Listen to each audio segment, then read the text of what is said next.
के उद्गार कह रहे हैं। हम लोग ऐसी स्थिति में हैं, किसी शायर ने भी कहा है, कुछ बात ही हम में ऐसी है, मिटती हस्ती नहीं हमारी, सदियों रहा है दुश्मन दौरे जहां हमारा।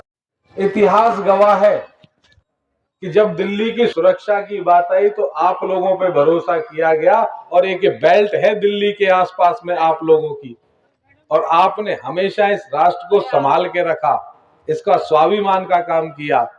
कुछ लोग कई बार बगला गए हैं, कुछ फिसल गए हैं, उनकी नादानियां हैं। मैं नादानियों के विषय में तो ज्यादा नहीं कहूंगा, लेकिन जिस वंश के बारे में हम सब यहाँ पे हैं, कई बार ऐसी स्थितियां आई हैं। ज्ञान प्रधान जी ने बताया था कि इस परिवार ने जब गदर और जैसी स्थितियां आई थी तो इस परिवार ने वहां तक मदद भेजी थी, हमारे इलाके तक मदद भेजी थी। लेकिन जब आज ये सोशल मीडिया का जमाना है और इसमें ये छोटी छोटी बातें बाहर जा रही हैं, और जब दूसरे लोग मंद मंद मुस्कुराते हैं ना, तो इस दिल पे तीस चलती है। जब देख के इन सोशल मीडिया का देखो क्या हो रहा है, कितना गौरवशाली इतिहास, और हमें इतनी छोटी सी बात। हम लोग तो वो है कि जो सिंहासनों में ठोकर मार देते हैं, रियासतों में ठोकर मार देते हैं, लेकिन धर्म और इज्जत के लिए हमेशा समर्पित रहते हैं। तो इसलिए जो बड़े हैं, जिस तरह से हम लोग इस देश व्यवस्था बनाते आए हैं, वो तो हम बनाते ही रहेंगे। हमारे अग्रणीय हैं, जैसे ज्ञान जी ने बताया था ना, विश्वेंद्र महाराज जी, विश्वेंद्र राजा जी जब हमारे इधर आते हैं तो ऐसा नहीं है कि वो आ गए और चले आए, नहीं, लोग उन्हें कंधे पे उठा के चलते हैं, नीचे नहीं रुकने देते। उनका ये स्थान है, लोगों के दिल और दिमाग में उनकी ये स्थिति है कि हमारे सूरजमल जी के वंशज हैं, हम सब उन्हीं के वंशज हैं। तो हम मरना सबको है, कोई ऐसा अमर नहीं आया है कि जो आगे तक जी जाएगा, लेकिन हम क्या कर रहे हैं ये याद करो कि हम गर्व करें अपने बुजुर्गों की तरफ या हम शर्म करें इन युवाओं की तरफ। तो इसलिए अपने जीवन को उस तरफ लेके जाओ, और होना तो वही है जो आप सब निश्चित कर देंगे, जो महाराज साहब निश्चित कर देंगे, और चामुंडई मैया ने तो निश्चित कर ही रखा है। अगर वो जो कहते हैं, वो जो करना है, वो आप सब हर तरह से सक्षम है। ना ये कभी किसी कानूनों से डरे हैं, ना कभी किसी अव्यवस्था से डरे हैं।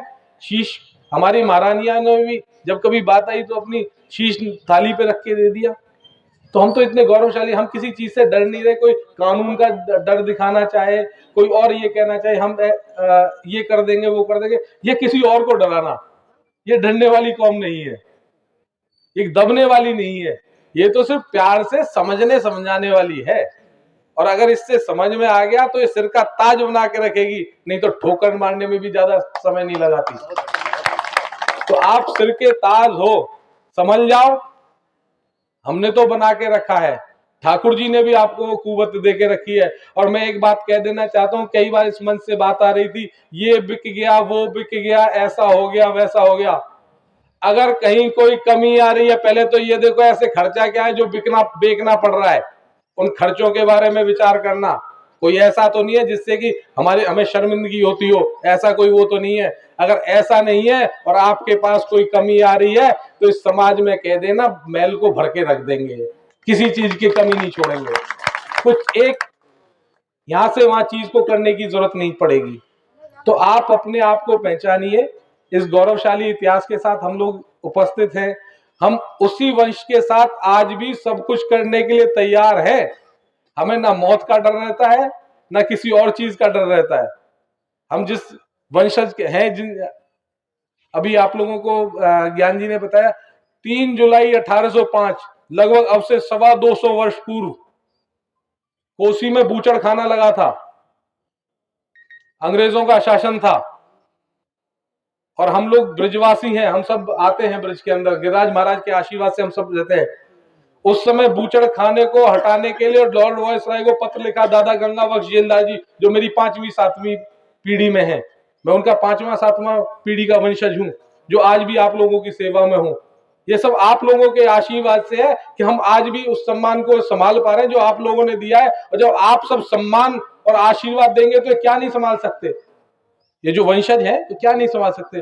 3 जुलाई 1805 में जिस अंग्रेज साम्राज्य का सूर्यास्त नहीं होता था, जिन्होंने निर्णय ले लिया वो फाइनल हो गया, जिसका एक सिपाही गांव में आता था तो गांव अंदर चले जाते थे, उस समय आपके संगठन से सबने दादा गंगा बख्श जेलदार जी को आदेश किया और वो खड़े हुए और उस अंग्रेज साम्राज्य को तुरंत प्रभाव से वो बूचड़ खाना हटाना पड़ा, एक बिना एक ब्लड शेड किए हुए। तो उन्होंने ताम्र पत्र पे लिख के भी दिया कि ये ब्रज है, यहाँ पे कोई भी बूचड़खाना नहीं लगेगा। तो हम लोग हमेशा इस राष्ट्र समाज और धर्म के लिए समर्पित हैं। तो कोई भी ऐसा ना सोचे कि भाई मैं 50-60 साल, आजकल तो उम्र भी कम हो गई है, 100 से 50-60 साल हो गई है, ये 50-60 साल का आदमी को मैं इतिहास बदल दूंगा, इन सबको पीछे कर दूंगा, आगे आ जाऊंगा, ऐसा कुछ नहीं है। आप अपना भ्रम अपने पास रखें।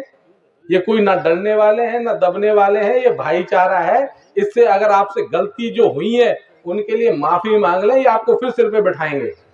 आपको जितनी भी चीजें हुई हैं, जितनी भी गलतियां हुई हैं, ये समाज सबको माफ भी करता है।